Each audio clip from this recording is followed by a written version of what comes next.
Olá, vamos a mais uma aula de neuropsiquiatria.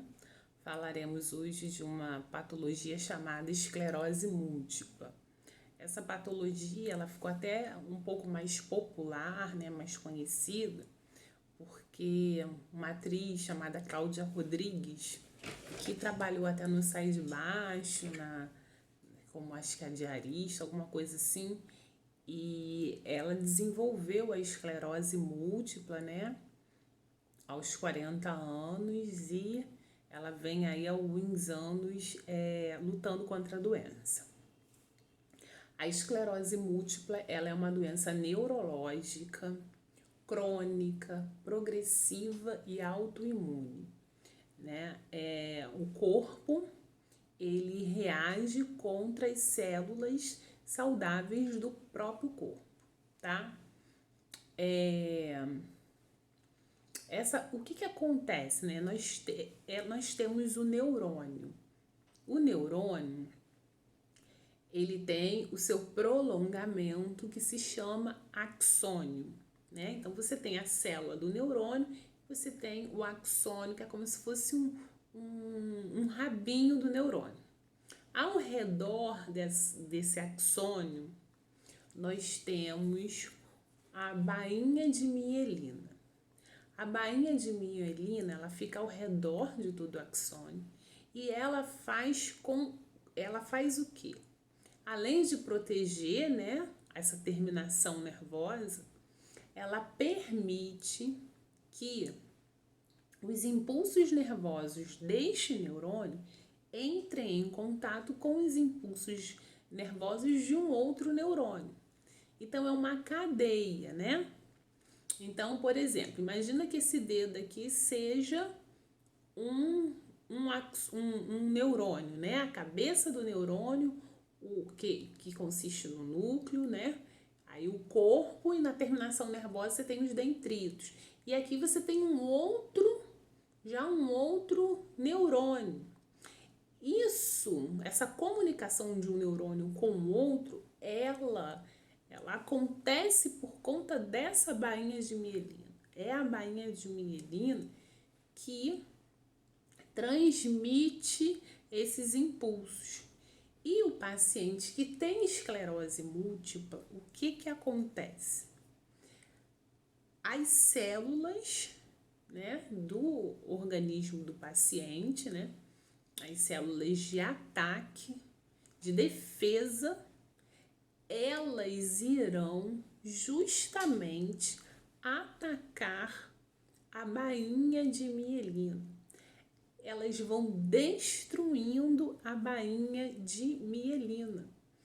Então, o que acarreta isso? Eu falei para vocês que um neurônio se comunica com outro porque existe uma capa protetora que é a bainha de mielina. Então, se eu tenho uma bainha de mielina danificada, você vai concordar comigo que a comunicação de um neurônio com o outro estará comprometida. E aí, muitas vezes, o paciente que tem a esclerose múltipla, ele quer simplesmente pegar uma caneta, fazer essa ação, pegar uma caneta. Mas ele pensa, mas não consegue chegar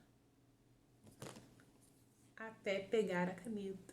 Ou às vezes ele até consegue pegar a caneta, mas existe um delay, né? Existe a informação, chega aqui, mas a ação ela ocorre de forma retardada, né? Por exemplo, eu pensei agora, eu quero pegar uma caneta. Vim aqui e peguei. É quase que automático, né?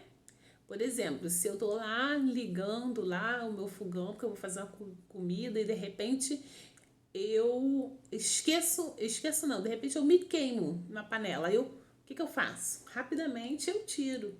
O paciente, ele pensa que ele tem que tirar, mas ele não consegue agir ao mesmo tempo no pensamento, né? E ocorre um comprometimento nessa ação do pensar e do fazer.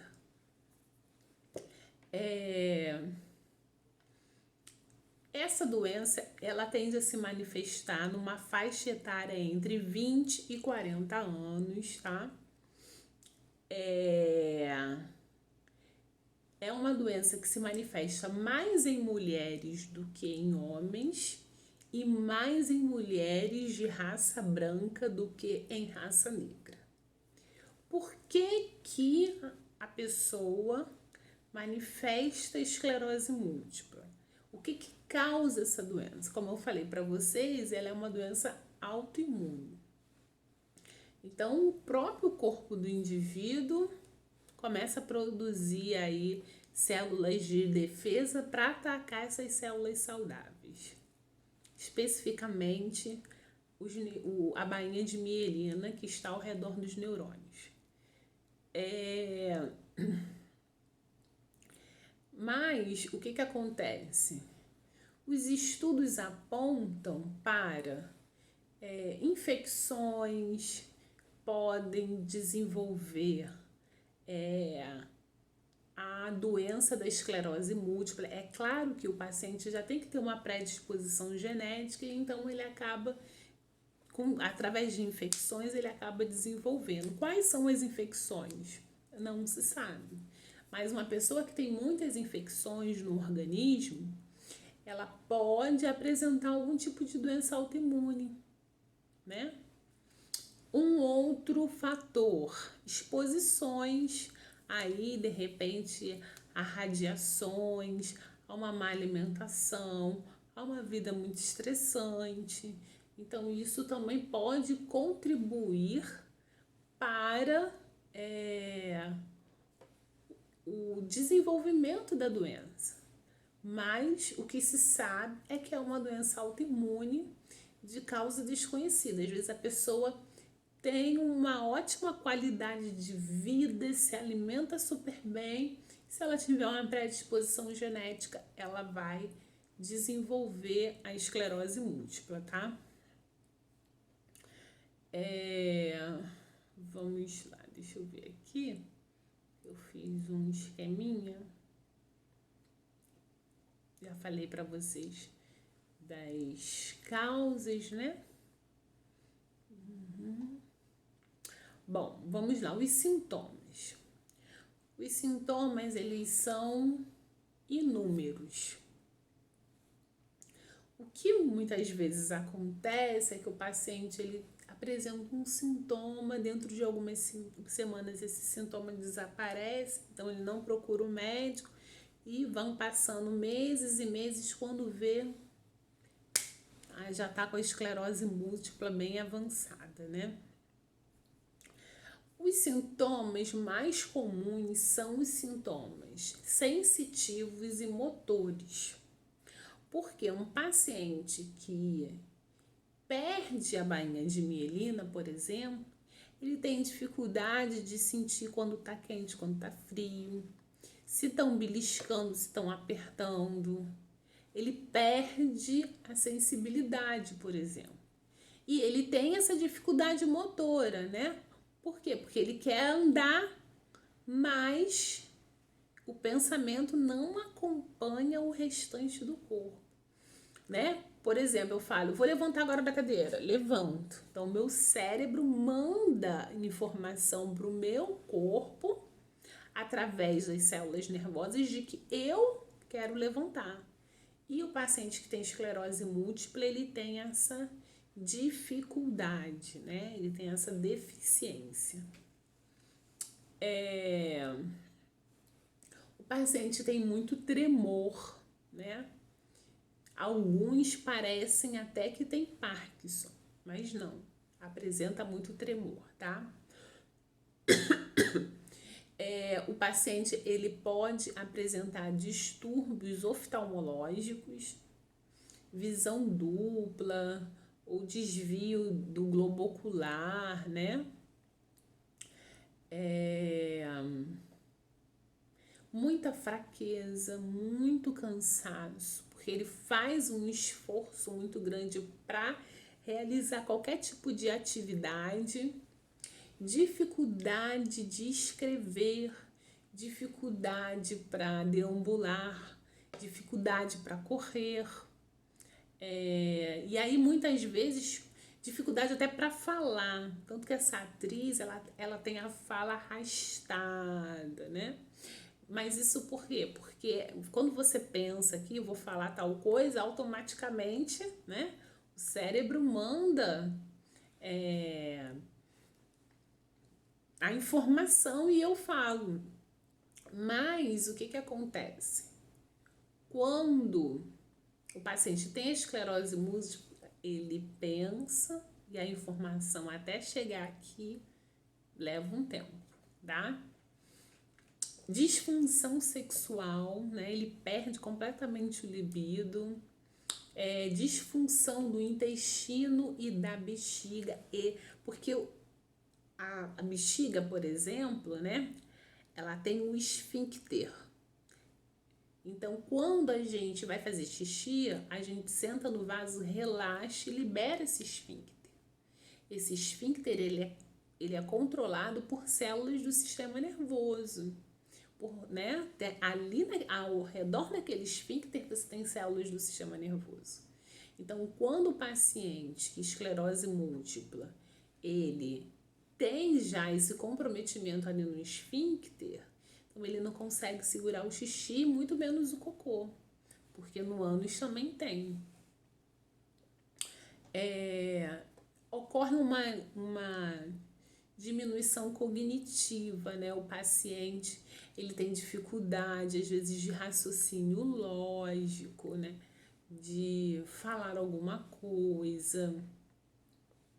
E essa atriz que eu falei para vocês, uma vez eu assisti uma reportagem dela, ela disse que os primeiros sintomas dela foi que ela começou a esquecer os textos para a gravação do programa que ela tinha, que eu acho que é a diarista, não é essa aí de baixo, não. Então ela começou a esquecer e era recorrente, né? Toda semana ela esquecia. E até que, quando ela começou a apresentar outros sintomas, ela acabou procurando médico e foi diagnosticada com esclerose múltipla.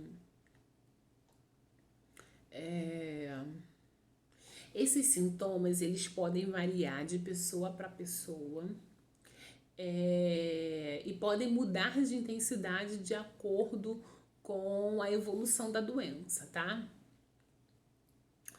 Bom, vamos ao diagnóstico. Como é feito o diagnóstico da esclerose múltipla, né? Claro que através da história clínica, que é a anamnese, o médico, ele vai ficar naquela suspeita, né?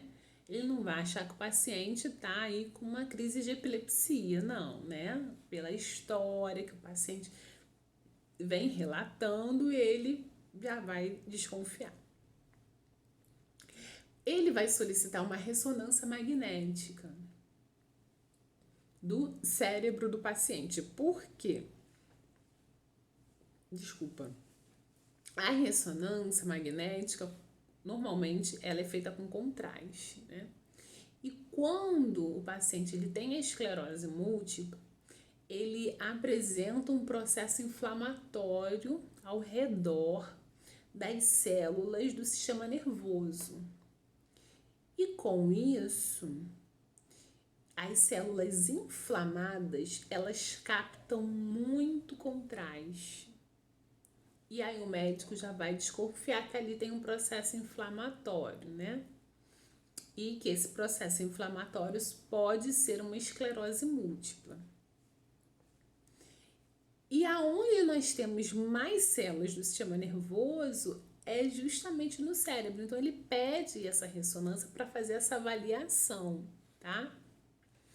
Ele também vai pedir um exame de líquor, que é um exame que vai puncionar lá, né? Vai introduzir um catéter entre as vértebras, nos discos intervertebrais e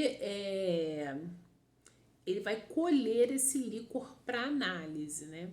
O paciente que tem esclerose múltipla, ele apresenta muita infecção no líquor. Então, o médico ele vai também solicitar esse exame. Exames de sangue, de um modo geral, para descartar outras doenças, né? E exames de neurofisiologia, que é para avaliar essa questão do retardo, do comando para o corpo. E aí, com esses exames todos, o médico ele fecha o diagnóstico. O tratamento, ele é um tratamento multidisciplinar. Por quê? Porque o paciente que tem a esclerose, ele muitas vezes apresenta depressão. Depressão, dificuldade de se alimentar, dificuldade do autocuidado. E essa atriz que eu relatei para vocês, ela falou que tentou se matar várias vezes, ela só não consumou o suicídio porque ela lembrava da filha, né? Ela tem uma filha que hoje já deve estar adulta. E aí ela ficava pensando, imagina minha filha daqui a alguns anos falando para os filhos, sua avó se matou. E aí ela ficava com muita vergonha e desistia. Mas ele é realizado com uma equipe multidisciplinar, é necessário um neurologista, é necessário também um psicólogo. Algumas vezes o paciente pode apresentar até distúrbios de comportamento devido a essa questão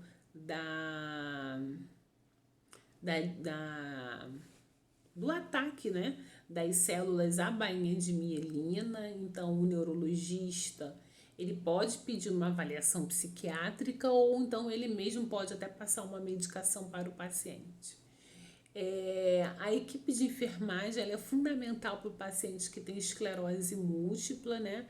Porque esse paciente ele vai precisar de cuidados, né? Alguns talvez com cuidadores, outros com enfermeiros. Essa atriz ela tem uma equipe de enfermagem em casa porque ela ficou bem ruinzinha algumas vezes, foi pro CTI, enfim. O paciente, muitas vezes, ele não consegue tomar banho, se alimentar, né? Realizar coisas básicas, né? Pegar um copo com água para beber, ele não consegue. Então, ele vai precisar de um suporte. Alguns pacientes, você tem que sondar, colocar uma sonda nasogástrica, uma sonda vesical, né? Alguns pacientes há essa necessidade. O paciente ele vai tomar uns medicamentos que são imunomoduladores. Essas drogas, elas são modificadoras da doença, né? Elas acabam... teoricamente, esses imunomoduladores, eles vão retardar os sintomas. É uma doença crônica, não se sabe ainda a cura. Mas pelo menos vai retardando os sintomas, né? Vai dando uma segurada no sintoma que há e não deixa progredir, né? Ficar pior. Existe um tratamento que eu acredito, no Brasil ainda não, ele ainda não foi liberado. Eu acho que só nos Estados Unidos e na Europa, que consiste num tratamento com células-tronco. A paciente, ela recebe células-tronco e essas células-tronco, elas vão substituindo as células, né, os neurônios que foram perdidos por conta dessa diminuição aí da capa protetora que é a bainha de mielina. Mas me parece que no Brasil esse tratamento ainda está em pesquisa, em análise, mas nos Estados Unidos ele já é feito. E a Cláudia Rodrigues, ela, se eu não me engano, ela foi para os Estados Unidos para fazer esse transplante e parece que ela não ficou curada, mas melhorou muito, ela melhorou bastante a fala, a deambulação, né? Ela melhorou bastante.